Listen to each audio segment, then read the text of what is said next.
Hello everyone, and welcome back to the Darknight Family.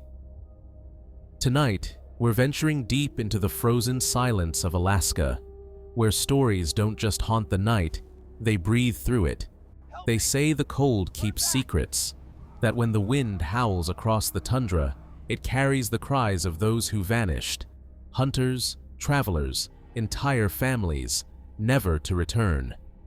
And some believe they still wander. In tonight's episode, we uncover 7 of Alaska's most disturbing true legends, stories whispered around campfires, buried in police reports, and etched into the memories of those who lived to tell them. One man claimed to have heard footsteps above his cabin roof, when there was no roof left standing. Another found handprints in the snow, shaped like a man's, but with claws. But the real question is, what else hides beneath Alaska's eternal ice? Let's find out. Subscribe, turn on the lights off, and welcome to Dark Night.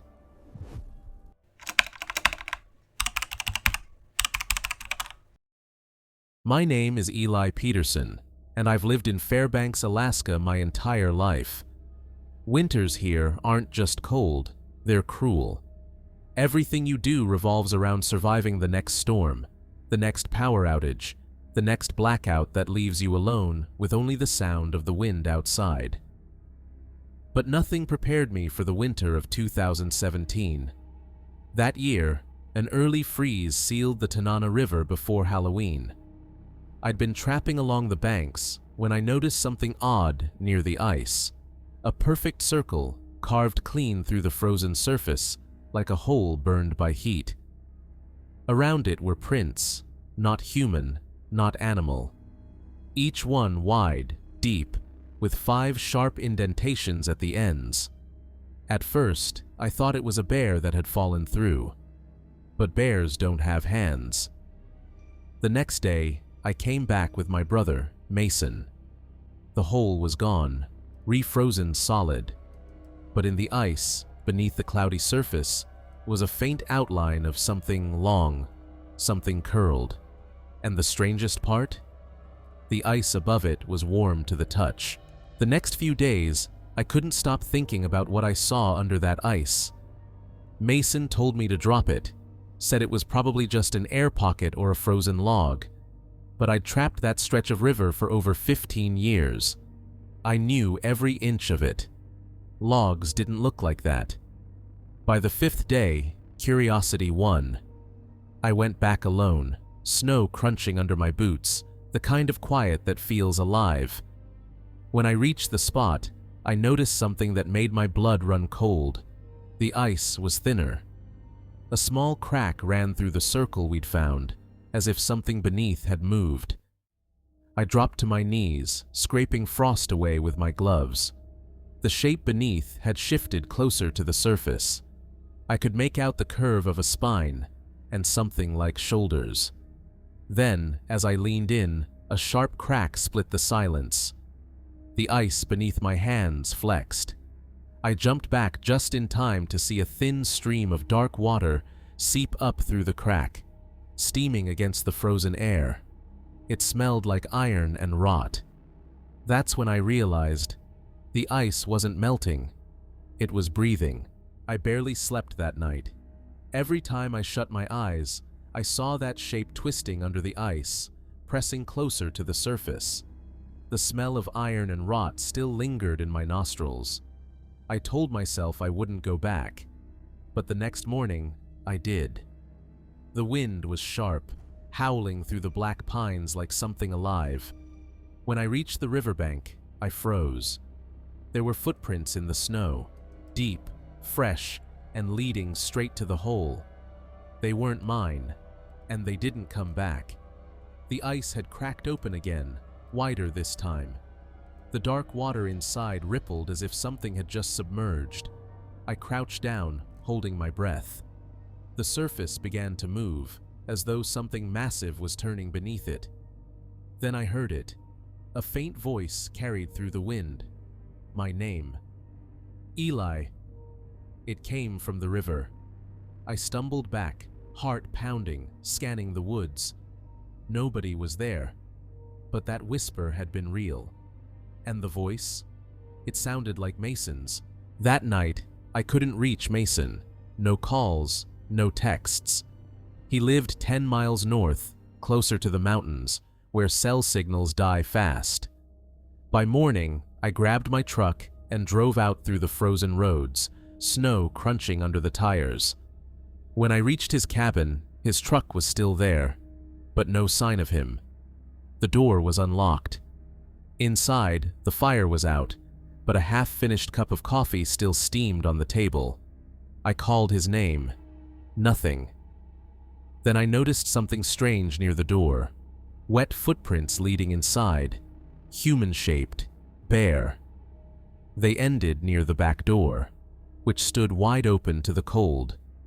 I stepped outside and saw more prints leading toward the riverbank behind his cabin. The ice there was cracked too, just like the one near my trapline. As I looked closer, something floated beneath the frozen layer. Mason's orange jacket. My throat tightened. I dropped to my knees, pounding on the ice, shouting his name. For a moment, I saw a face beneath the ice. His face, eyes open, mouth moving like he was trying to speak. Then the water went still. But the last thing I noticed made my blood freeze. The face staring up at me wasn't Mason anymore. I drove straight to town, shaking, but when I told the police what I saw, they looked at me like I'd lost it. They said the river was fully frozen. No way a man fell through. They agreed to send a deputy anyway. But when we returned, the ice was sealed solid. No cracks, no jacket, no sign of Mason. I showed them the footprints, but the deputy just sighed. "Probably meltwater patterns," he said. "Or yours." I wanted to scream. I knew what I saw. When they finally left, I stayed behind. The light was fading, and the temperature was dropping fast. I walked to the river's edge again, kneeling, staring into that clear sheet of ice. And there it was, a faint reflection of a man's face staring up at me. Only this time, it was mine. The reflection blinked when I didn't. I stumbled back, slipping on the ice. My reflection smiled before fading into the dark below. That's when I realized whatever was beneath that ice was learning, studying, mimicking. And soon it would look exactly like me. That night, I locked every door, stoked the fire, and sat with my shotgun across my lap. The woods outside were silent, too silent. Around midnight, I heard it again, a faint scraping against the wall, followed by slow, heavy footsteps circling the cabin. I froze, listening. The steps stopped near the front door. Then, 3 deliberate knocks. "Eli." It was Mason's voice. I almost ran to the door, but something stopped me. The voice was off. Too calm, too even, like someone remembering how to sound human. "Eli, help me. It's cold." I stood by the window, peering through the frost. Something stood just beyond the porch light. Same height as Mason, same build. But the skin was gray, eyes black as holes, steam curling off it in the freezing air. It tilted its head slowly, then smiled. I stepped back, heart hammering. The door handle began to turn, rattling against the lock. I raised the shotgun and shouted, "Get away!" It stopped. The voice outside whispered again, soft, broken. "You're already one of us, Eli." Then it vanished into the dark. I didn't sleep. At dawn, I packed my truck and drove straight to the next town, a tiny place called Nenana. I needed help, answers, anything. I told a local trapper named Rudy about what happened. He just stared at me, pale. "You shouldn't have gone near the river," he said. "The locals call it the mimic ice. Some say the spirits of those who drown get trapped there, and when the ice breathes, they come back looking for warmth." I laughed nervously, but Rudy didn't. He handed me a flask of something strong and said, If it calls your name again, don't answer. Not even once. That night, I stayed in a motel. The heater groaned all night. I woke up around 3 a.m. to a faint dripping sound.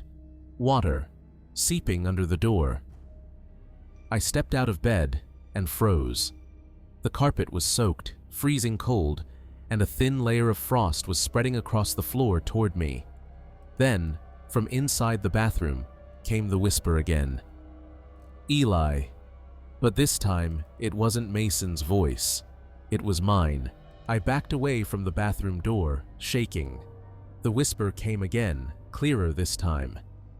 Eli, let me in. But the door was already open. Inside, the light flickered. The mirror above the sink was fogged over with frost, but something moved behind the glass, a shadow shifting independently of me. I leaned closer, breath trembling. My reflection smiled again. Its hand pressed against the mirror from the inside. The glass began to ripple, like the surface of disturbed water. Then, suddenly, a cold, wet hand shot out, grabbing my wrist. I screamed, yanking away, skin burning from the cold. The reflection's eyes turned black, mouth gaping like a drowned corpse. I stumbled back, slamming the bathroom door shut. The dripping stopped. The frost on the floor began to melt. But when I turned toward the window, I saw a figure standing outside, identical to me, watching. It raised one hand slowly and pointed toward the river. That's when I realized it wanted me to come back. At sunrise, I drove back toward the Tanana River. The roads were silent, snow falling in thick, soft sheets. Something inside me knew I wouldn't come back. When I reached the river, fog clung low across the surface, the kind that muffles sound and light. The old circle in the ice was open again, black water swirling slowly. Steam rose from it like breath. I heard whispers all around me, hundreds of voices layered together, calling my name in different tones. I stepped closer, boots cracking the thin ice. Then I saw them. Faces beneath the surface. Mason, others I didn't recognize, all moving just below the water, eyes wide, mouths open, as if screaming silently. One by one, they turned to look up at me. And at the center of them all was me. My reflection grinned from below, reaching up through the ice. The last thing I remember was the ice giving way, and a hand pulling me under. That wasn't mine. They found my truck 2 days later, engine still running, door wide open. The locals said the storm had washed away all tracks. No body, no sign of a struggle. Just a single bare footprint leading toward the river. Some nights, fishermen claimed to see a figure walking on the frozen river, far out on the ice, staring up at the sky. They say it looks just like me, until it moves wrong, bending in ways a body shouldn't. A month later, Mason's body surfaced 50 miles downstream, frozen solid. But when they thawed him out, his jaw was locked, like he'd died screaming. Inside his throat, they found fragments of ice. No one believes this part, but I'll tell it anyway, because sometimes, when the wind's just right, I hear it whisper my name again. Eli. Only now, I don't know if it's calling me back, or calling someone else out. Because whatever's beneath that river, it learns, it copies. And if you ever find yourself near the Tanana when the ice begins to breathe, don't look down, it might already be looking up.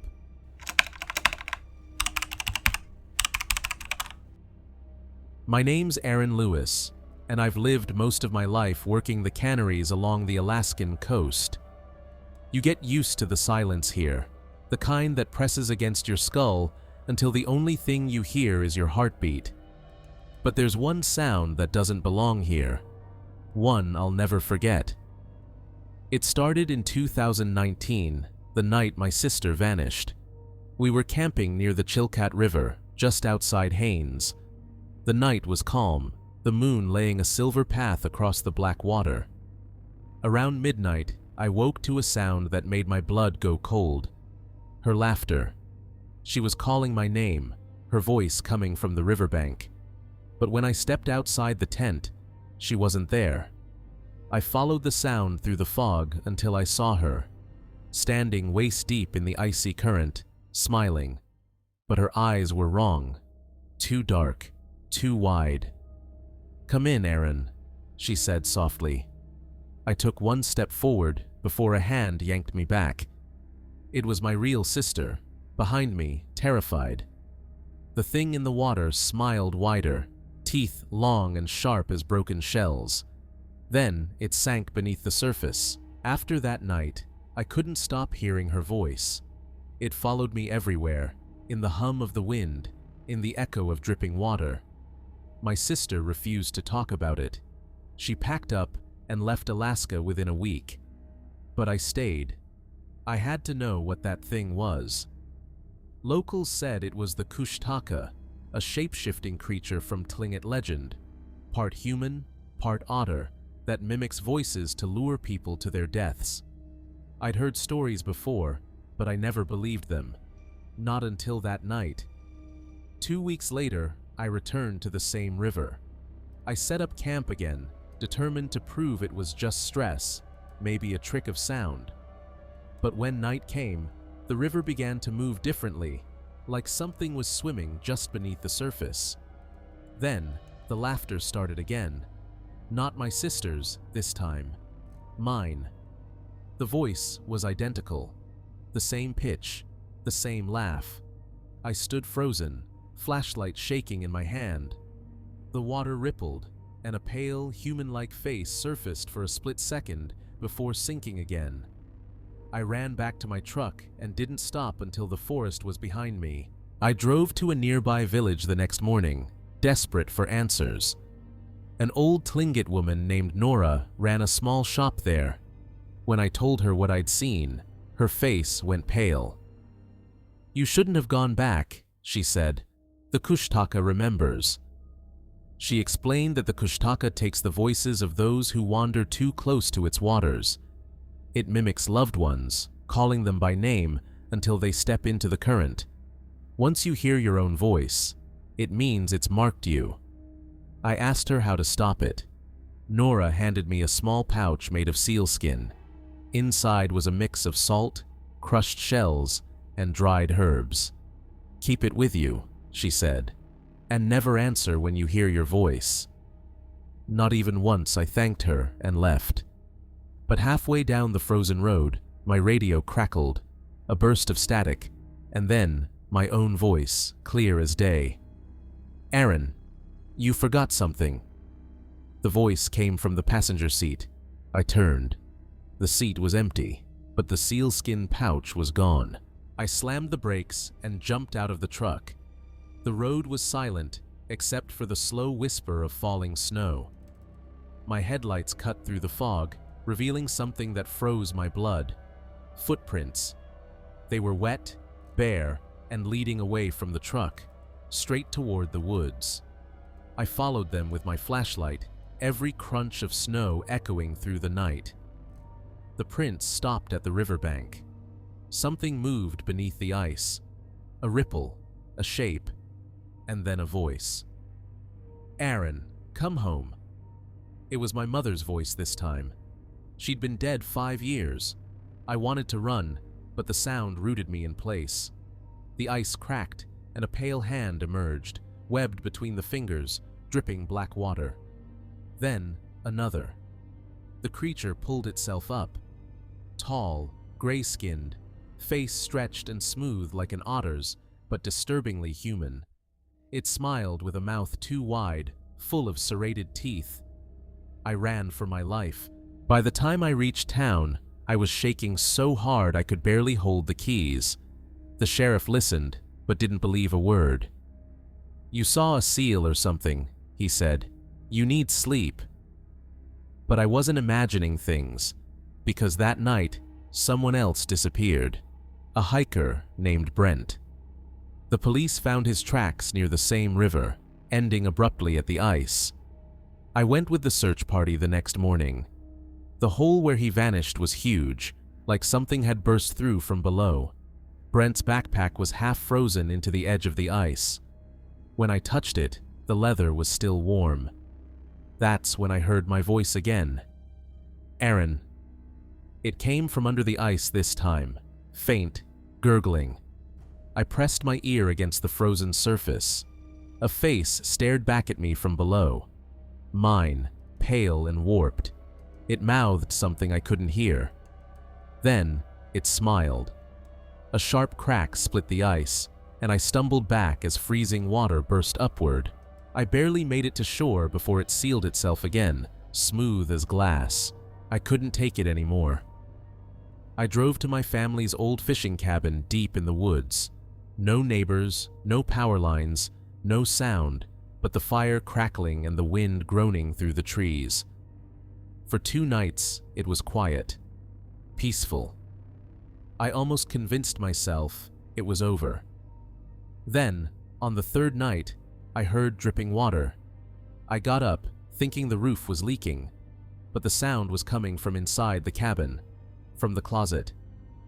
I opened the door slowly. Inside, hanging from the top beam, was my sealskin pouch, soaked, dripping river water. Then I heard it, my voice, whispering from behind me. "Aaron, don't look." I turned anyway. A pale figure crouched by the fire, steam rising off its slick body. It was wearing my face, the kushtaka. It smiled, tilting its head like a curious animal. Its voice was perfect, mine, down to every breath. "I've been waiting," it said. I ran, slamming the cabin door behind me, not daring to look back. But as I reached the truck, the voice called again from inside. "You can't run from yourself." I didn't sleep for days after that. Every time I closed my eyes, I saw that face. I kept hearing water dripping, even in places where there was none. Then came the dreams. I'd wake up standing outside my cabin, barefoot in the snow, staring at the frozen river. Each time, I was closer to the water. Each time, the whispers grew louder. On the 5th night, I woke to find muddy footprints leading from the door to my bed. My breath caught when I saw the pillow beside me, soaked with icy water. There was something under the blanket. I pulled it back. Nothing, just damp sheets. Then, from beneath the floorboards, a faint gurgling started. It wasn't water, it was laughter. I ran outside into the freezing air, gasping. The river was glowing faintly, like moonlight under the ice. For the first time, I saw dozens of shapes moving beneath it, swimming in slow, lazy circles, and all of them had my face. Desperate, I went back to Nora. She looked at me like she'd been expecting me. "You kept hearing your own voice, didn't you?" I nodded. She sighed. "Then you're halfway gone." She explained that once the kushtaka marks you, part of your soul is already trapped in the water. Every reflection you see, she said, isn't a reflection anymore. It's a piece of you calling home. I begged her for a way to stop it. She told me to go to the river one last time before midnight, throw the sealskin pouch into the current, and leave without turning back, no matter what I heard. That night, I stood at the river's edge again. My reflection rippled below, dark and shapeless. Then it spoke. "Aaron, you can't leave us." Voices rose all around, hundreds of me, whispering, calling, laughing. I threw the pouch into the water and turned to run. Behind me, the ice cracked like thunder. And then, silence. For the first time in months, no whisper followed me. For a while, I believed it was over.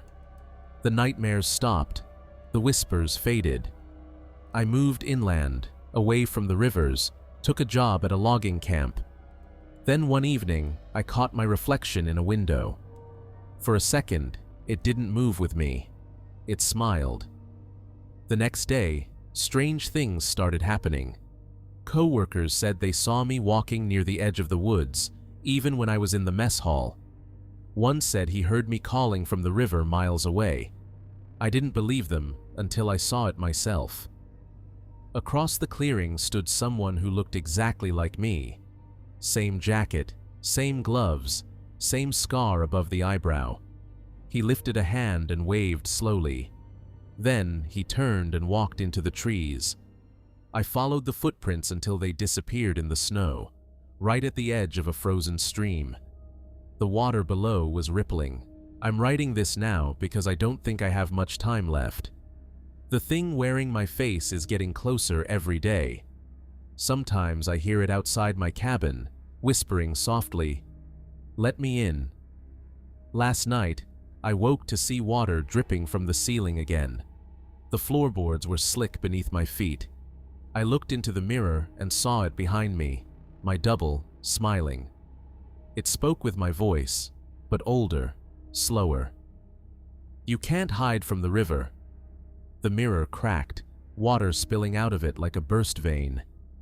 My reflection reached for me through the glass, cold fingers brushing my neck. I ran outside into the snow, barefoot, gasping for breath. The forest was silent. The river was waiting. And there, on the other side of the ice, my reflection stood, grinning. It raised its hand and pointed at me. Then, in perfect unison, every voice beneath the ice whispered, "Come home, Aaron." They say the Kushtaka never kills you outright. It replaces you. So if you ever hear your own voice calling from the river, don't answer, because once you do, it's already too late.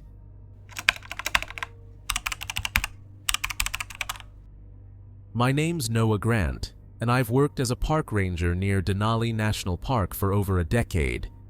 You hear plenty of local legends out here. Miners who vanished, hunters who went mad, climbers who spoke of voices in the wind. But I never believed a word of it, until the winter of 2019. That year, an avalanche wiped out one of our remote cabins near Denali Pass. I was part of the small team sent to inspect the wreckage. The hike was brutal. Frozen wind like knives, visibility near zero. By nightfall, we finally reached the site. The cabin was gone, buried completely.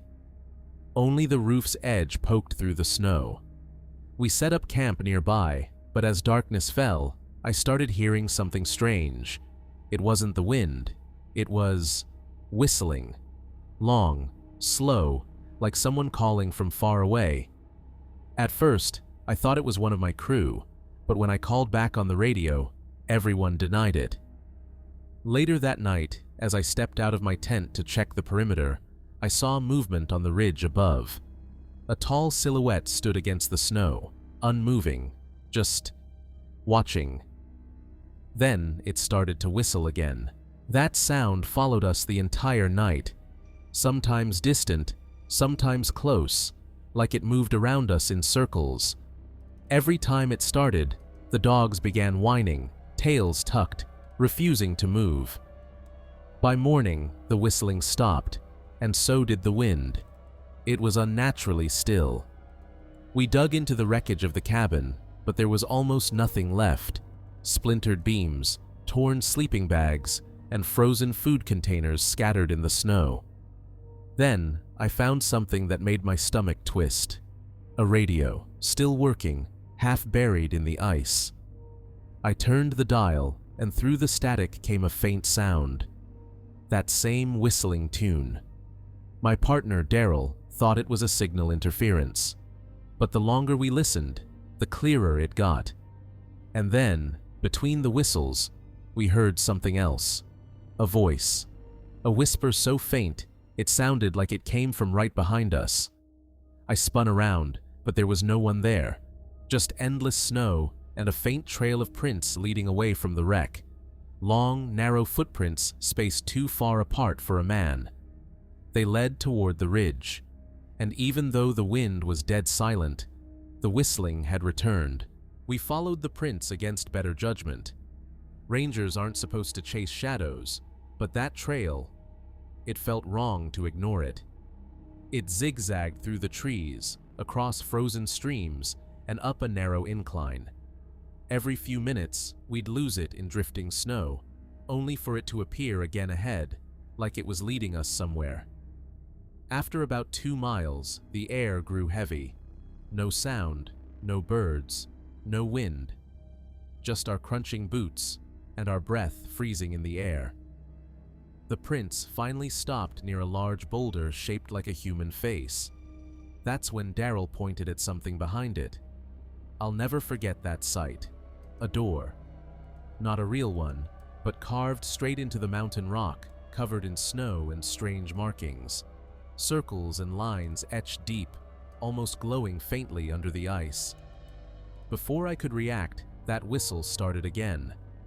But this time, it wasn't distant. It was right beside my ear. I swung my flashlight. Nothing. Then I turned back to Daryl, and he was gone. The only thing left was his flashlight, still glowing weakly, buried halfway in the snow. And far up the mountain, that same tall silhouette was standing again. I shouted his name until my throat burned, but nothing answered. Just that faint whistle echoing through the trees. I ran up the slope, scanning for prints, but the snow had already swallowed everything. Panic set in fast. I grabbed the radio, calling base, but all I got was static, except, beneath it, that same haunting tune. Hours passed. I kept circling the area until night fell again. When I returned to camp, the tents were collapsed, half buried, and one of the sled dogs was gone. The rope snapped clean like it was cut with glass. Then I noticed something that made my blood freeze. My footprints from earlier were gone, completely wiped away. But a new set had appeared, long, deep, leading directly toward my tent. I followed them to the flap, trembling, flashlight shaking in my hands. Inside, my sleeping bag was torn open from the inside. That's when I heard it, the whistle, right behind me. I turned around, but there was nothing except my own breath fogging the air. And then, from the ridge, I saw a beam of light flicker once, Daryl's flashlight. But it was moving uphill. I chased the moving light for nearly half an hour, lungs burning, frost biting my face. The trail led me to the carved stone doorway again, but now it wasn't covered in snow. It was open. A cold mist poured from the black opening. I called out for Daryl, but only the echo answered, along with something else. A deep, guttural hum, vibrating in my chest like thunder beneath the ground. I stepped inside, shining my light across the walls. There were carvings everywhere, spirals, faces, animal shapes twisted into human forms. And in the center of the chamber hung strips of frozen cloth, parka sleeves, gloves, and hair, all suspended in ice. Something was buried in the middle, under the frost. I brushed snow away, revealing a shape that made my stomach drop, a body.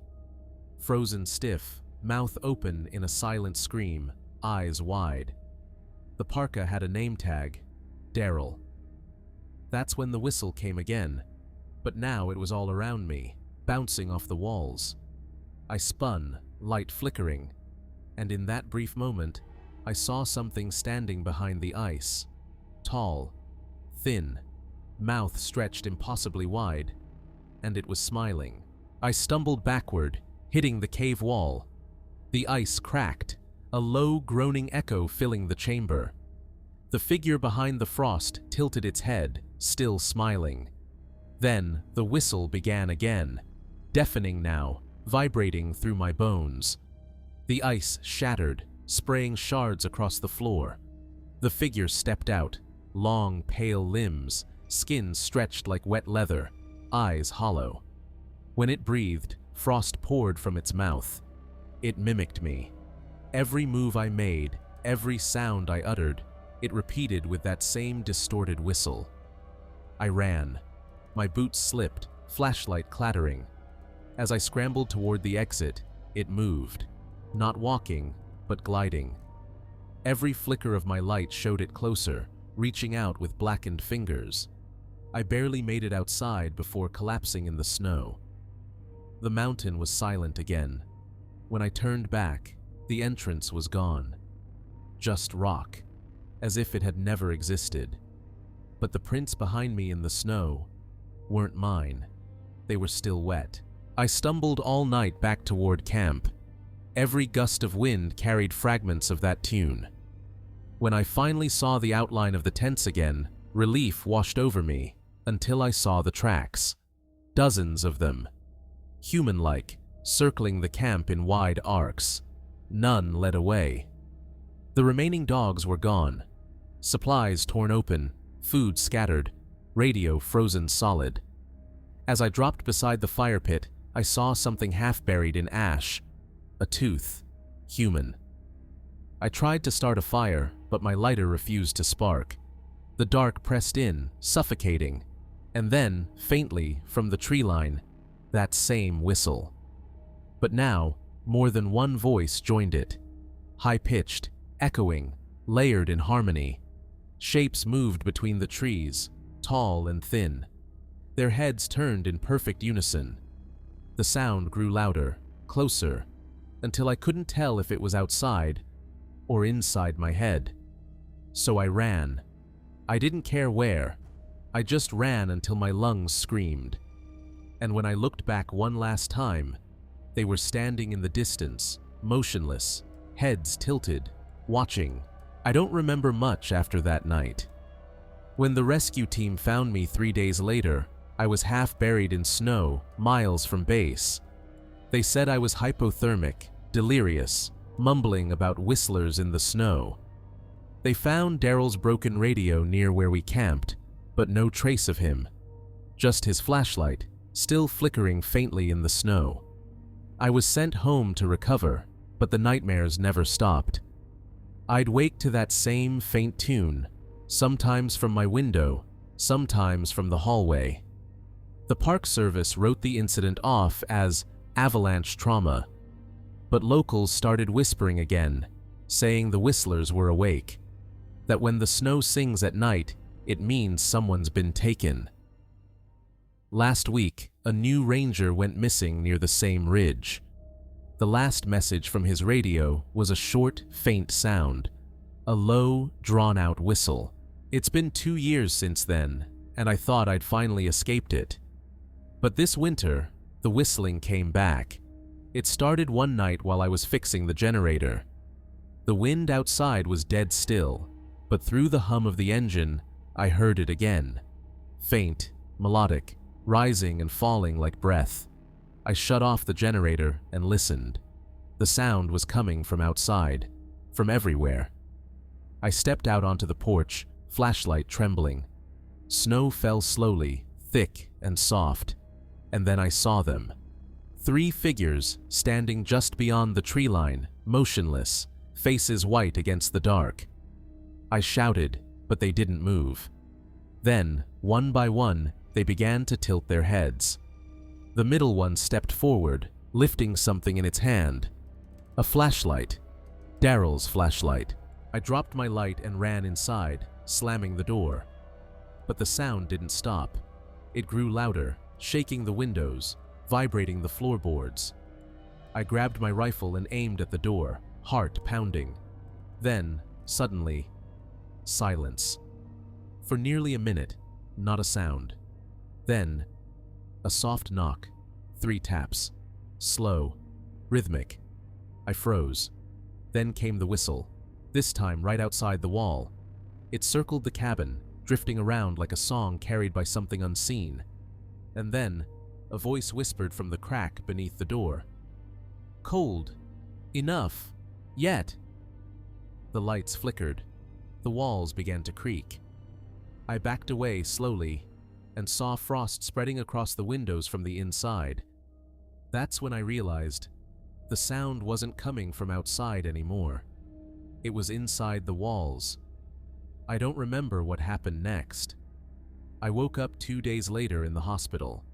They said hikers found my cabin empty, the windows frozen shut, the door locked from within. No footprints outside. But my radio, it was still on, and the tape was still playing. Just one sound, on repeat. A long, slow, human whistle.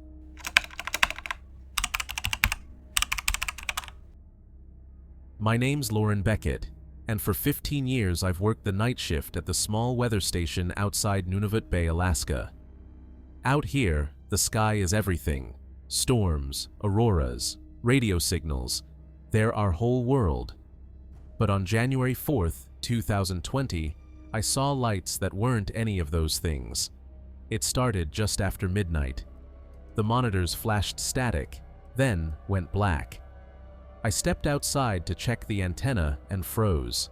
The sky was glowing, not the green ribbons of the northern lights, but columns of light, thin and white, shooting straight down from the clouds to the snow.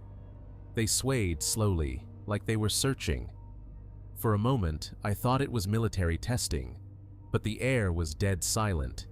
No engines, no hum, just the faint sound of voices whispering in the static of my radio earpiece, words I couldn't recognize, spoken too fast to belong to any language I knew. When one of the beams drifted closer, the snow around me began to shimmer, melting in perfect circles. My reflection appeared in the ice beside my boot, then blinked. That was the moment I knew these weren't just lights. They were looking back. Back inside, I killed the main power, thinking maybe a transformer was arcing. The moment the generators stopped, the whispering grew louder. It wasn't coming through the speakers anymore. It was vibrating through the walls. I turned on my recorder, caught 6 seconds of clean audio before every gauge needle froze at 0. When I played the tape back, I heard my own voice beneath the static saying, "Lauren, open the door." Except I hadn't said a word. The temperature dropped 15 degrees in seconds. Frost spread across the control panels. Then the emergency beacon outside clicked on by itself, sending a pulse of red across the snow. Through the window, I saw shapes moving inside the nearest light column, tall, fluid, almost human silhouettes twisting like smoke. When I stepped closer to the glass, every bulb in the station shattered outward, showering sparks into the room. And in that flash of darkness, I saw something pressed against the outside of the window. A face, not mine, not human. Its eyes were empty, but they glowed from within. I barricaded the door with filing cabinets and called base on satellite line. The signal connected, but no voice came. Just that same pattern of tones, 5 rising notes, 1 long fall, over and over. When I checked the monitor feed, each camera showed the same image. Me, standing outside in the snow, staring directly into the lens. Then, every feed blinked to black, except one. A view of the sky. In it, the beams of light began to converge, forming a spiral that widened until it filled the horizon. Within the spiral, brief flashes, figures, maybe faces, hundreds of them turning as one. Suddenly, the recorder on my desk clicked on again. My own voice whispered, "It's not the sky. It's the ground." A deep rumble shook the station. I looked down. The floor tiles were pulsing faintly, with the same white glow as the lights outside. Something beneath the permafrost was waking up. The vibration intensified until a seam split across the floor. Freezing mist poured out, carrying a smell like wet metal. Beneath the crack glimmered ice that wasn't ice, smooth, mirror black, reflecting light that wasn't there. I aimed my flashlight down. A shape moved just below the surface, sliding slowly toward the opening. It stopped directly beneath me. Then, something tapped the underside of the floor. 3 slow knocks. My flashlight went dead. The room filled with that 5-note tone again, not through speakers this time, but through my chest, shaking my heartbeat into its rhythm. When the light finally flickered back, a thin line of frost letters had formed across the wall. "Come out." I didn't obey. Instead, I grabbed the flare gun, fired it straight through the window, and ran into the storm. Outside, the beams were gone. Only one remained far out over the bay, piercing straight into the ice, and within it, something enormous was moving upward. Snow whipped across the flats, blinding me. The last light column pulsed like a heartbeat. Every pulse lit the bay ice from below, revealing shadowy veins crawling outward. Then the surface bulged. A sheet of ice 10 yards wide lifted, cracked, and something vast pushed through. Translucent, skeletal, rising higher than the radar tower. It wasn't solid. It shimmered like liquid glass, shot through with lightning. It had no face, but when it turned toward me, thousands of tiny lights inside it blinked in perfect unison, like eyes. The tone changed, lower now, vibrating through the snow and through my teeth. Words formed inside the hum. "Remember us." I stumbled back, screaming into the radio for help, but all I heard was my own recorded voice replying, "We never left." The creature bent toward the station, its massive outline collapsing into hundreds of smaller shapes, each dropping silently onto the ice and vanishing beneath the snow.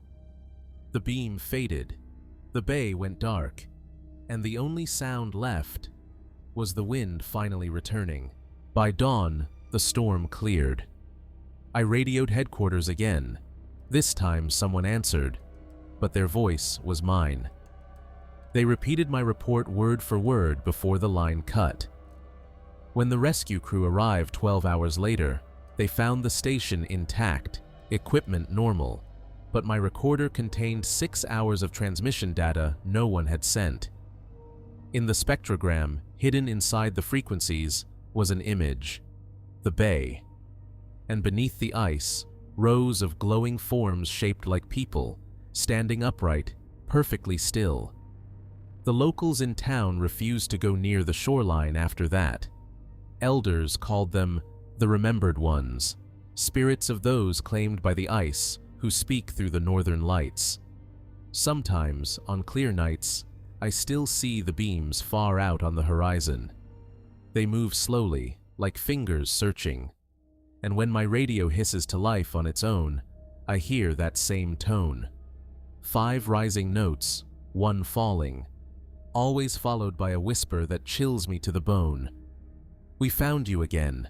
3 months later, I was reassigned to Anchorage, far from Nunavut Bay. I told myself what I saw was atmospheric, some freak auroral event, maybe electromagnetic reflection. But science doesn't explain what happened next. On April 9th, the base technician called me in to review a live radar ping. It was coming from the same coordinates as the old station. The signature wasn't weather, it was a code. 5 short bursts, 1 long. Then a pause, repeating endlessly. I ran it through the decoder. It translated into 1 word: Lauren. That night, I couldn't sleep. My laptop turned on by itself, showing a live feed from a camera I hadn't accessed in months, the one facing the bay. The station was dark, half buried in snow, but a new light shimmered beneath the ice, pulsing gently. When I leaned closer to the screen, the feed glitched and a reflection appeared, my face staring back. Only, my reflection smiled. Then the power went out, and from somewhere in the dark, I heard the soft sound of tapping. 3 slow knocks, exactly like before. By morning, I'd made my decision. I needed to see the bay again, if only to prove it wasn't real. I reached the old weather station after sunset. Everything looked untouched, like time had stopped. The wind was silent again, unnaturally so. When I stepped inside, the air smelled faintly metallic, and frost crept across the floor exactly where the crack had been. But the fissure was gone, sealed perfectly smooth. I found my old recorder still sitting on the desk, covered in a thin layer of ice. When I pressed play, it didn't play my old recordings. It played me, talking right now. Every word I spoke echoed a second later from the device. Then my voice on the recorder said something I hadn't said. "You shouldn't have come back." The door slammed shut. The emergency beacon flicked on outside, casting red light across the snow. And through the window, I saw movement again, columns of light rising, one by one, from the frozen bay. I ran outside toward the bay, the red light flashing behind me. The air shimmered like heat haze even in the freezing cold. The ice was no longer solid. It moved, pulsing softly like a living thing. I knelt and looked down. Faces pressed up against the surface, pale and distorted, eyes open but motionless. Hundreds of them, perfectly still beneath the ice. Then, one of them blinked. The beam of light above me split open like a curtain, revealing a massive dark shape rising beneath the surface. My breath caught as I realized it wasn't a creature. It was a structure. Metallic, circular, and ancient, covered in runic carvings glowing faintly white.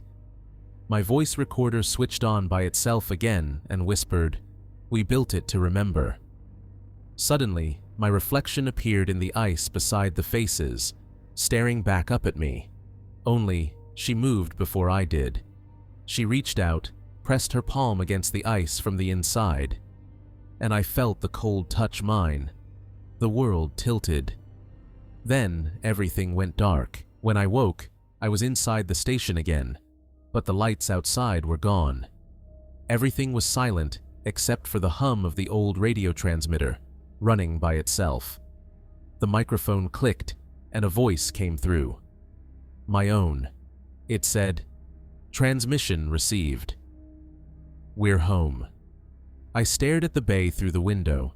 The ice was smooth again, untouched, but faint white shapes pulsed beneath the surface, slow, rhythmic, alive. I turned to the radio to shut it off, but the screen flickered and displayed an incoming message. Base confirmation, receiving live signal, station. Operator, Lauren Beckett. My blood froze. That was impossible. I looked into the reflection on the glass. I was smiling again. Then she whispered from the other side, "It's your turn to remember."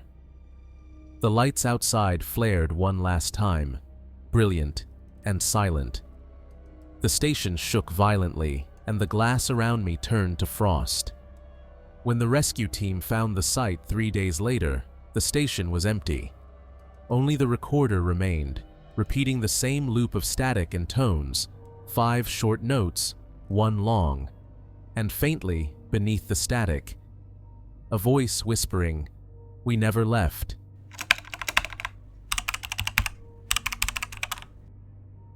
My name's Eli Carter, and I used to run supply trucks up north, mostly between Fairbanks and the oil fields near Prudhoe Bay. It's lonely country up there, endless miles of black spruce, snow that swallows the road, and skies so wide you feel like you're driving on the edge of the world. It was early February when dispatch sent me to deliver fuel drums to a remote maintenance outpost, Black Spruce Valley. Locals said not to drive that route at night. "You'll hear it," one old driver warned, "and if you do, don't stop." I laughed it off. Out here, every valley has its ghost story. By midnight, the wind picked up, and snow started slicing sideways through my headlights. I slowed down, trying to keep the truck steady. That's when I saw movement ahead, a figure standing in the middle of the road. It looked human at first, but something was wrong. The legs were bent at an angle that didn't look natural. I slammed on the brakes, horn blaring, but the figure didn't move. It just stood there, head tilted, watching me. And then I heard it, the howl. Low, guttural, like metal grinding under ice. It echoed through the valley and rattled the windows. When I blinked, the figure was gone. I sat frozen in the driver's seat, staring into the blizzard. Nothing moved. My heart pounded so hard I could hear it over the engine. I finally shifted into neutral and stepped out, thinking maybe it was a moose or some trick of the storm. But when my boots hit the snow, I saw them. Footprints. They weren't shaped like any human or animal I'd ever seen. Long, narrow, each one ending in 3 sharp indentations, like claws dragging through powder. The tracks led straight down the road, then veered into the forest. The howling wind muffled everything, but under it, I thought I heard breathing. Slow, heavy, like something massive trying not to make a sound. I aimed my flashlight into the tree line, the beam shaking in my hand. That's when a tree about 20 feet in cracked from the base, snapping like a toothpick. Something huge moved behind it. I jumped back into the truck, slammed the door, and floored it. My tires skidded, caught, and the truck lurched forward. In the side mirror, I saw the thing step out of the trees. It was tall, maybe 8 feet, and moved on 2 legs. Its skin was pale and stretched tight, almost glowing under the headlights. It wasn't human. The road twisted downhill, snow kicking up in waves behind me. I kept glancing at the mirror, but the creature was gone, or at least out of sight. I tried the radio, but all I got was static. My phone had no signal. After about 15 minutes, I started to calm down. Maybe it was just my eyes playing tricks, until I heard it again. That howl. Only this time, it wasn't distant. It came from behind the truck. I pressed harder on the gas. The needle hit 80, the trailer rattling like it might tear apart. The sound grew louder, matching my speed. Then came a thud from the back, something heavy landing on the roof of the trailer. The metal groaned above me. The truck swerved, and I fought to stay on the road. Snow flew in blinding sheets as claws scraped the roof, long, slow drags of metal on metal. My headlights flickered once, twice, then went black. Only the dashboard lights glowed faintly red. Then I saw its hand, thin, bone-white fingers sliding down the windshield, each tipped with claws that cut shallow lines into the glass. It leaned forward, face inches from mine, the outline visible only when lightning flashed. Its eyes reflected red. I jerked the wheel, and the truck skidded sideways. Tires lost grip, and we went off the road, crashing through a snowbank before slamming into a shallow ditch. The impact threw me against the steering wheel. The roof groaned again, then went still. For a moment, all I heard was my breathing and the soft ticking of cooling metal. I grabbed my flashlight and stepped out. The storm had eased slightly, but the air felt heavier, charged, like before lightning strikes. I circled the truck, heart hammering. Claw marks ran the entire length of the trailer, deep enough to expose steel. On the snow near the ditch were massive prints, leading toward the forest again. That's when I noticed movement near the tree line, something crouching low, watching me. I raised the flashlight, and the beam hit its face. It didn't flinch. Its mouth opened impossibly wide, revealing rows of jagged, uneven teeth. And then it screamed, a sound that wasn't animal or human. It was like both at once, and it felt inside my head. I ran for the cab, slammed the door, and locked it. But before I could start the engine, the creature slammed into the side hard enough to rock the entire truck. The impact left a dent in the door and cracked the mirror clean off. I didn't wait to see what came next. I turned the ignition. It sputtered once, twice, then caught. I threw the truck in gear and drove, tires spinning until they found traction. As I sped up the incline, the howling stopped. Silence pressed in. Then, through the CB radio, dead moments earlier, a voice whispered, "Eli." I froze. It said my name. Static followed, then a faint laugh. Not a human laugh, too slow, too deliberate. "Turn around," it said. I turned the radio off, but the voice didn't stop. It came from outside. When I glanced out the side window, I saw it again, running beside the truck, keeping pace even as I hit 70. Its limbs moved like liquid shadow, impossibly fast. It grinned, showing cracked lips and blackened teeth, and mouthed the words again. "Turn around." Something in its eyes told me it wasn't a threat. It was a warning. That didn't make sense until the road ahead split around a collapsed bridge. I slammed the brakes, barely stopping before the cab tilted over the edge. I stumbled out and stared into the gorge below. Frozen bodies lay half buried in the snow. Dozens of them. I stared down into that gorge, heart pounding. The snow was packed and uneven, but the shapes underneath were clear, bodies frozen mid-motion, twisted and half buried in ice. Some looked like they'd been clawed apart. Others, as if they'd just stopped moving and froze where they stood. I wanted to run, but something about the valley held me there, like invisible pressure on my chest. The air was thick and humming, low vibrations running through my boots. Then the snow shifted. One of the bodies twitched, its arm jerked stiffly, then stopped. I stumbled backward, tripping into the snowbank. The moment I hit the ground, that awful howl came again, but it didn't come from the forest. It came from below. The bodies in the gorge all began to move at once, spasming in unison. Their mouths opened wide, releasing a chorus of that same mechanical, grinding sound. Something was calling them. The creature from the woods appeared at the edge of the gorge, its head bent low. For a second, it looked straight at me, then pointed down. The valley wasn't cursed, it was guarded. I stumbled back to my truck, shaking so bad I could barely hold the door handle. The engine roared to life again, but before I could turn around, the ground shook. Snow tumbled from the trees. The ice in the gorge cracked open like glass. From the split in the earth rose something massive, black, skeletal, and crawling with frost. Its shape was wrong, like a centipede made of bones and metal, but its head was human. It wasn't alive in any way I understood. It flowed up from the gorge, dragging bodies into itself. Each one it touched screamed once before going silent, merging into the thing's form. The creature on the ridge, my pale shadow, screamed again, louder this time. The giant thing below answered. The valley glowed faint green as aurora light streaked above, swirling faster than I'd ever seen. And for the first time, I realized the howling wasn't random. It was a language. The smaller creature wasn't chasing me. It was warning me to leave before that woke up.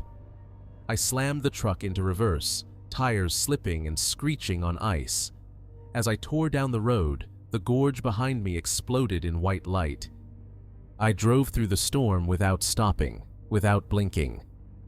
The howls faded behind me, replaced by the ringing in my ears. When I hit open highway again, I grabbed the CB radio, desperate to call anyone. Static filled the cab, then a faint voice cut through, my dispatcher, shouting my name. "Eli, where the hell are you? We lost your signal 6 hours ago." 6 hours? I looked at the clock. It was barely 3 a.m. when I'd reached the gorge, but now it read almost 10. I told him what I saw, stammering, voice cracking. He didn't respond right away. Then he said, "Eli, Black Spruce Valley was closed 20 years ago. The outpost burned down in 2003, I argued, told him I'd seen the road, the bridge, the gorge. But he just kept saying, 'There's nothing there anymore.'" The radio cut off again, this time leaving behind faint whispers, low, rhythmic, like breathing. When I glanced at the passenger seat, there was frost forming on the window.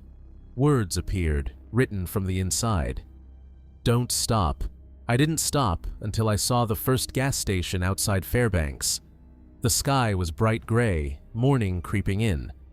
I parked, stumbled out, and nearly collapsed at the door. The clerk looked at me like I was a ghost. "Man, you okay?" he asked. I told him where I'd been, Black Spruce Valley. His face drained of color. "That place? Son, That's government land. They buried that road after the fire. Ain't nobody been up there in decades. I went back outside to prove him wrong, but the truck's GPS was dead. I tried to pull up my route history. Blank. My dash cam? Corrupted. Only one thing worked. My CB radio. It flickered to life, whispering the same phrase again and again. It's not gone. It's below. That night, I checked the news. No mention of anything strange, no earthquakes, no lights. But when I zoomed in on the satellite map, Black Spruce Valley wasn't blank. There was a black circle where the road used to be, perfectly round, faintly glowing. It's been 6 months since that night. I quit long-haul driving. I still wake up some nights to that metallic howl, echoing like it's trapped inside my skull. Last week, I got a package with no return address, just my name written in shaky handwriting. Inside was a frozen CB radio mic, wires frayed and stiff. I hooked it up out of curiosity. It clicked on immediately, no power source needed. A voice came through, whispering softly, "It's still hungry." I yanked the plug, tossed it across the room. But when I looked out my window, frost had already formed on the glass, spiraling patterns, curling into words. Black Spruce Valley. I tried to film it, but the moment I hit record, the frost melted. My reflection in the window stayed frozen, though, its mouth still moving long after I stopped.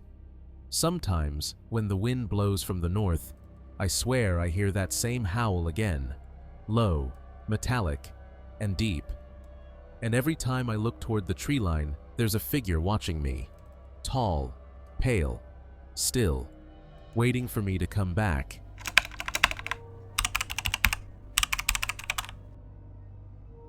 My name is Caleb Hunter, and I was born and raised in Nome, Alaska, a town perched on the edge of nothingness. Out here, the snow swallows sound, and the darkness lingers longer than it should. People come and go, miners, fishermen, wanderers, but some don't come back at all. When I was a kid, my grandfather used to talk about the black mist. He said it rolled in from the Bering Sea on windless nights, thick, heavy, and alive. According to him, it carried voices, whispers of those who had vanished into it. I used to think it was just another one of his Alaskan ghost tales, until last winter. I was working late at the docks, repairing a small fishing boat before a storm rolled in. Around midnight, the wind died. The ocean turned unnaturally still. That's when I noticed a dark, moving fog sliding across the frozen beach, silent, cold, and shapeless. My flashlight beam couldn't pierce through it. It just vanished inside the darkness like it was being eaten. And then, I heard my grandfather's voice whisper my name. At first, I thought it was just the wind messing with my head. But then the whisper came again, clearer this time. Caleb. It was the exact tone, the same rasp in the voice I remembered from childhood. My flashlight trembled in my hand as I turned in slow circles, trying to spot who was there. Nothing. Just that black mist curling like smoke, moving closer. The temperature dropped so fast that my breath turned thick and sluggish. I could hear faint sounds inside the fog. Footsteps, maybe, or something dragging through the snow. Against all logic, I started walking toward it, like something inside the mist was pulling me. When I was just a few feet away, the air changed. It felt thick, almost solid, like I was about to step into water. I reached out a hand, and for a split second, I saw faces in the darkness. Dozens of them. Pale, frozen expressions, eyes wide open in silent screams. I stumbled back, my flashlight flickering, my boots slipping on the ice. The black mist moved like it was alive, following me. I ran toward my truck, heart hammering in my chest. I could hear something behind me. Not footsteps, but the sound of breathing. Deep, slow, like a giant animal exhaling. The mist was following me across the open tundra, moving faster than any natural fog should. I dove into my truck, slammed the door, and turned the key. The engine coughed once and died. My hands were shaking as I tried again. Outside, the fog pressed against the glass, blotting out everything. The headlights could barely illuminate a few inches of space before the light vanished completely. And then, a handprint appeared on my windshield. It wasn't mine. It was long, stretched, and black, like soot. I froze, unable to breathe as the fingers slowly dragged downward, leaving streaks that seemed to burn into the glass. Then my truck's radio flickered on by itself. White noise. Then a voice whispering, "Come back to us." That's when I finally got the engine roaring to life, and I drove, hard. I didn't stop driving until I reached the edge of town. By then, my hands were numb and my chest was pounding so hard it hurt. I pulled over outside the old general store and sat there for a few minutes, gasping for breath. When I finally looked up, the mist had stopped at the last streetlight. It was like it couldn't cross the line where the lights began. It lingered there, shifting, almost watching. I stumbled into the store, where Old Man Pete was closing up for the night. When I told him what I'd seen, his face went pale. He didn't even ask questions. He just handed me a small pouch of something that smelled like burning herbs. "Keep that near your door," he said quietly. "It won't come inside if it smells this." When I asked what it was, he just muttered, "The sea's hunger. It takes back what the sea gives." That night, I locked every door and window. I left the lights on, and that pouch of herbs sat on the table near the window. The smell was awful, bitter and earthy, but it made me feel safer. Sometime around 3 a.m., I woke up to the sound of tapping on the glass. I sat up, heart in my throat. The lights outside were flickering, and the air inside my cabin felt heavier than usual. I reached for my flashlight and shone it toward the window. There it was, the black mist, pressed right against the glass, swirling like ink in water. But this time, it wasn't alone. Inside the fog, a figure was forming. It looked like a man, tall, broad-shouldered, face hidden in shadow. But as it leaned closer, I realized with horror. It had my grandfather's eyes. I froze where I sat, the beam of my flashlight trembling in my hand. The shadow in the window wasn't just some random shape in the fog. It was looking at me. Its head tilted slowly, exactly the way my grandfather used to when he wanted to say something but couldn't find the words. I whispered his name. "Grandpa?" For a second, the fog pulsed. The face flickered like static. Then, through the glass, I saw his lips move. "You shouldn't have gone near the water, Caleb." The words weren't heard.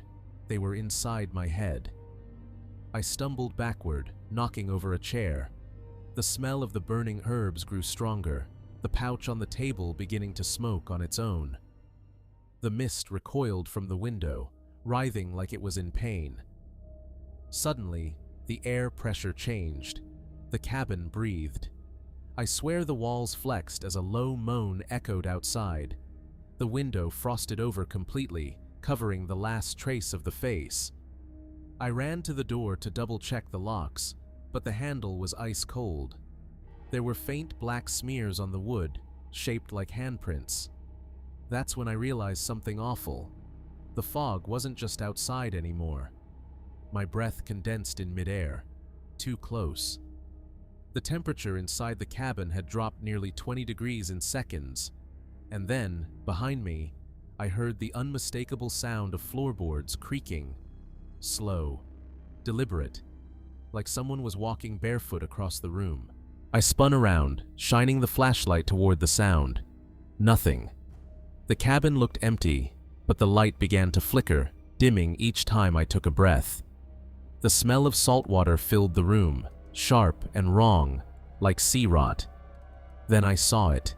Wet footprints on the floor, leading from the door straight toward me. bare, wide, and black around the edges, as though burned into the wood. I backed away, my heart punching in my ribs. The footprints stopped just a few feet in front of me. I raised the flashlight higher and saw someone standing in the corner. He was tall, soaked, and trembling like his body couldn't hold itself together. His face was half hidden in shadow, but his eyes, God, his eyes, were clouded white, like he'd drowned. His skin looked pale and blistered, like it had been under ice for too long. I stumbled back, whispering, "What do you want?" The figure took one shaky step forward. Water dripped from his hands and hit the floor, sizzling like acid. He opened his mouth, and instead of words, a gush of seawater poured out, flooding the floor around his feet. I screamed, bolted to the back door, and tried to pull it open. It was frozen shut. Behind me, I heard him move closer, dragging his feet through the shallow pool of black water now spreading across the floor. I turned and grabbed the burning pouch of herbs, throwing it toward the figure. The flames flared, and the thing recoiled, letting out an inhuman shriek that rattled the windows. Then it dissolved, like smoke vanishing into the air. The room fell silent. My cabin smelled like burnt salt and smoke. But I knew it wasn't over. By dawn, I couldn't stay in the cabin any longer. Every creak of the walls made me jump. I packed a bag and drove straight to the shoreline where I'd first seen the mist, hoping daylight might reveal something. The sky was gray and endless, the sea calm and flat like a mirror. But near the dock, I found something that made my stomach twist. A line of footprints, the same ones from my cabin, leading from the water up toward the snowdrifts, and stopping right at the edge of my truck's tire marks from the night before. I followed them back toward the water. The closer I got, the stronger that rotting smell became. Out on the ice, something glinted. Metal. I walked over and found my grandfather's old compass lying there, half frozen in the ice. The same one that had been buried with him 15 years ago. When I picked it up, it spun wildly, the needle twitching back and forth, unable to find north. Then, from far out on the sea, I saw the black mist rising again. Slow, deliberate, as if it knew I was there. That's when I realized something horrifying. It didn't just come from the ocean. It was the ocean. The mist began to move inland again, thick and steady, like a tide of darkness rolling across the snow. I could hear a faint whispering within it, low, layered voices, hundreds of them. Men, women, even children. It was as if the sea itself was speaking in human tones, repeating the same broken words again and again. Come back. Come back. The sea remembers. I backed away slowly, clutching the compass. The closer the mist came, the heavier it felt, pressing against my chest. My flashlight flickered. I dropped to one knee as the ground beneath me began to tremble, cracks forming in the frozen shoreline. Water started to seep through, black and glistening like oil. Suddenly, a shape rose from the mist, enormous, humanoid, but shifting constantly, its body made of vapor and shadow. Within it, I could see faces, hundreds of faces, mouths open, eyes frozen wide. My grandfather's was one of them. They were trapped in it. I shouted, "What do you want from me?" The mist surged forward, slamming into me with icy force. My mind filled with flashes, storms, sinking ships, drowned men gasping for air, and a single, horrible truth whispered in my head. You belong to us. You saw us. Now you carry us. When I came to, I was lying on the snow, the mist gone, the world eerily silent. The compass still spun wildly in my hand until it stopped, pointing directly out to sea. And from far away, beneath the frozen waves, I heard knocking, like something inside the ice was trying to get out. I left Nome a week later, But the black mist didn't stay behind. Every night since, no matter where I go, fog creeps around my windows when the clock strikes 3:17 a.m. I've seen shapes in it, faint, human, whispering softly like waves brushing against a hull. I thought moving south would save me. It didn't. The sea always finds a way. A fisherman in Seattle told me he'd seen something strange offshore, a dark fog bank that swallowed boats whole. When I asked him where exactly, he said it came from the north, from Alaska. I haven't slept properly since. The compass I took from the ice sits on my desk, and even now it still spins. I tried throwing it away once, but when I woke up the next morning, it was on my nightstand again, wet, freezing cold, and pointing toward the ocean. Last night, the mist came into my room. It rolled under the door like smoke, carrying the sound of waves and crying voices. In its center, I saw my grandfather again. His face looked peaceful this time. He reached out a pale hand and whispered, "The sea remembers, Caleb, and it always takes back its own." Now I live by the water again, not because I want to, but because I feel it calling. The fog rolls in every night, black and endless, and I know one night soon I'll walk into it, and I won't come back.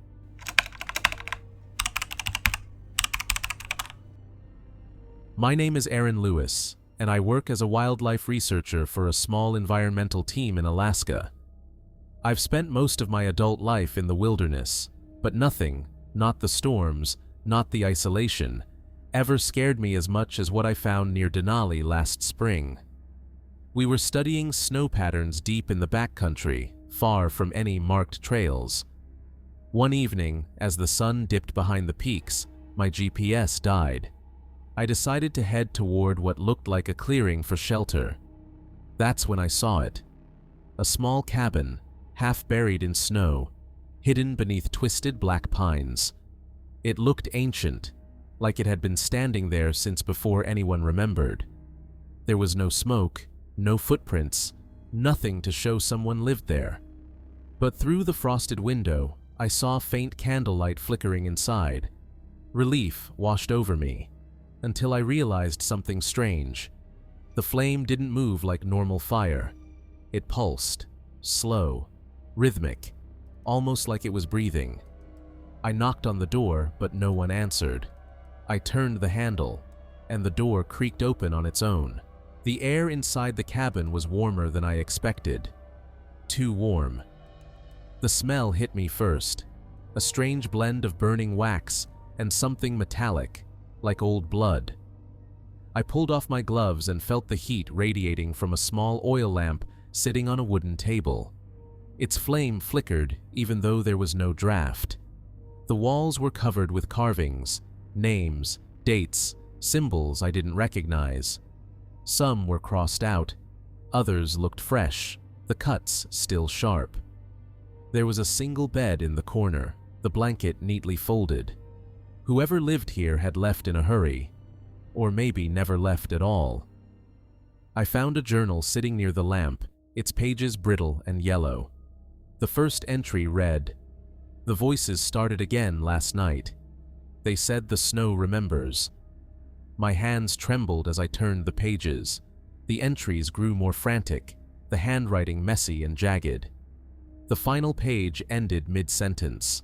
"They whisper from the woods now. They know my..." The page was torn. Just then, the lamp flickered, and from somewhere outside, I heard footsteps crunching in the snow. I froze, my pulse hammering in my ears. The footsteps circled the cabin slowly, crunching softly through the snow. I grabbed my flashlight, turned it off to keep hidden, and waited. The sound stopped right outside the window. For a few seconds, there was only silence. Then, clear as day, I heard someone whisper my name. "Aaron." It was my father's voice. He'd been dead for 8 years. I stumbled back, knocking over the chair. The lamp's flame surged taller for a heartbeat before dimming again. I forced myself to look through the window, but there was no one there, just darkness and falling snow. Still, I could feel something standing just beyond the glass, watching me breathe. The whisper came again, this time from behind me. I spun around. The cabin was empty, but the carvings on the walls were changing. New words etched themselves into the wood as I watched. "Let us in." My breath caught. I grabbed my gear and made for the door, but when I yanked it open, there was nothing outside. Just an endless blizzard that hadn't been there minutes ago. I shut the door, but the howling wind outside didn't fade. It grew louder, almost screaming.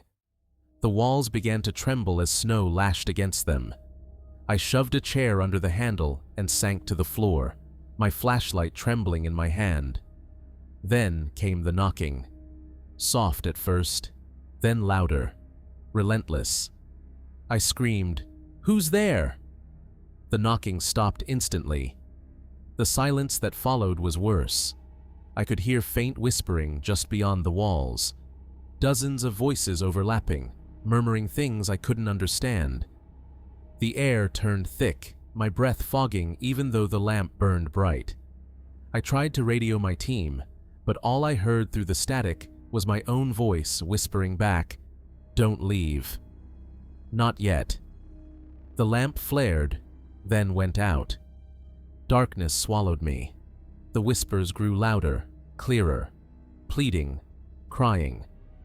They weren't coming from outside anymore. They were inside the cabin with me. I flicked my flashlight back on, and the beam landed on something in the far corner. A shape. It wasn't there before.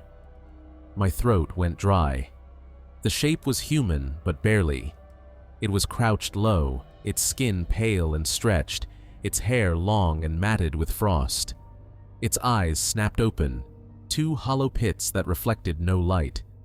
It tilted its head, bones cracking as it moved. My legs refused to respond, trapped between fight and collapse. Then it whispered. A voice made of wind and memory. "The snow remembers, Aaron." It lunged forward, and I bolted. My flashlight slipped from my hand as I slammed into the door, bursting into the blizzard. Snow blinded me instantly, wind cutting like knives. I ran, not knowing which direction, just away. Behind me, I heard it chasing, but the sound wasn't of feet. It was everywhere.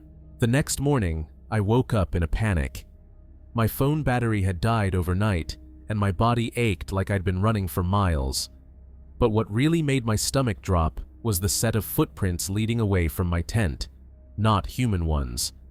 They were massive, clawed, and half frozen, like something had paced in circles around me all night long.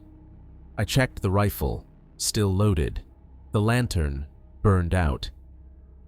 When I stepped outside, the valley was deathly still. Not even the wind whispered. The snow had hardened into a strange, glassy crust, as if it had been scorched by cold fire. I turned to follow the footprints, but they disappeared halfway across the clearing. Just gone. I wanted to leave immediately, but part of me needed answers. I started recording on my backup GoPro, narrating everything. That's when I saw movement in the trees, something tall and gray, watching me from the edge of the forest. It wasn't a moose, it wasn't a bear. It was standing upright. I raised my camera slowly, zooming in. The lens caught its outline clearly, a human-like figure, impossibly thin, its limbs long and bent backward. Its head tilted slowly, as if it realized I could see it. Then it just vanished behind the tree line. I bolted back to my snowmobile, but it wouldn't start. I tried again and again. Nothing. The silence pressed around me like a coffin. Then came the voice. It wasn't in my ears. It was inside my head. "You shouldn't have come here." My body froze. The temperature dropped sharply, frost forming on my gloves. The valley was filling again with that shimmering mist, crawling toward me like liquid glass.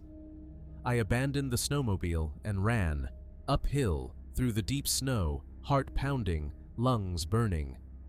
I didn't look back until I reached the ridge. When I did, I saw it, that tall, pale shape walking calmly through the mist, heading straight for my camp. I reached the ridge and hid behind a cluster of rocks. My breath came in short bursts. I watched in horror as the mist swirled tighter around my tent. A dim red glow pulsed from inside, the color of burning embers.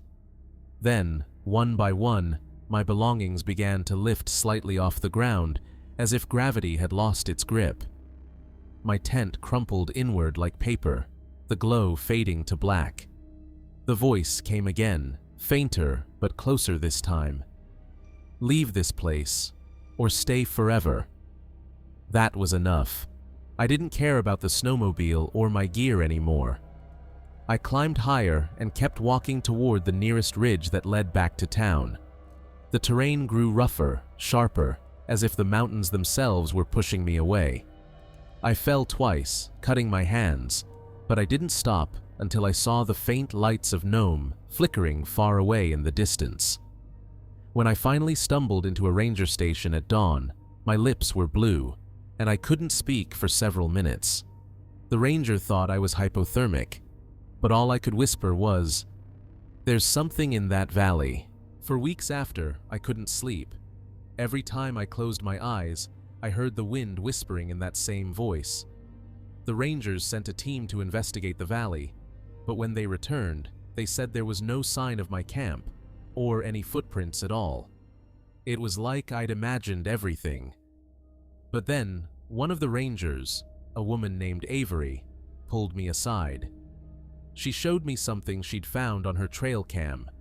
A tall, pale figure standing in the distance, halfway submerged in fog.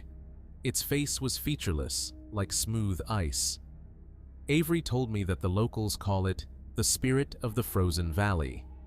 They say it guards something ancient, a remnant from before humans came to Alaska.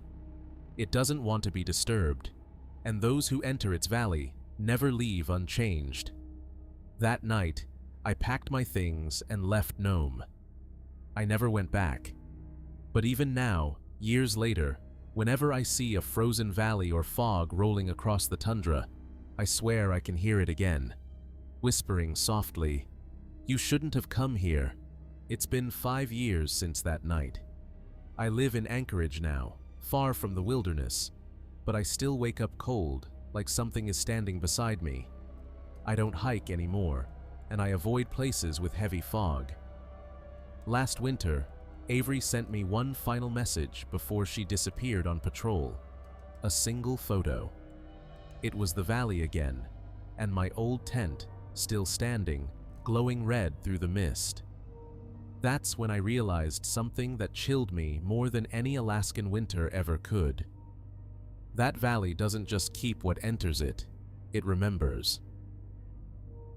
Alaska, a land of breathtaking beauty and bone-chilling silence. From the ghost towns buried under endless snow, to the frozen valleys no map dares to name. These are the stories whispered only by those who made it back alive. Some call them legends, some call them lies told by the lonely and half-frozen. But what if every whisper hides a fragment of truth? What if the spirits that guard these lands aren't just memories, but watchers, still there, waiting for anyone foolish enough to return? Maybe the truth is simple. In Alaska, nature isn't empty, it's alive, and sometimes it looks back. Thank you for watching, and remember, some places are beautiful for a reason, because no one ever comes back to tell the rest.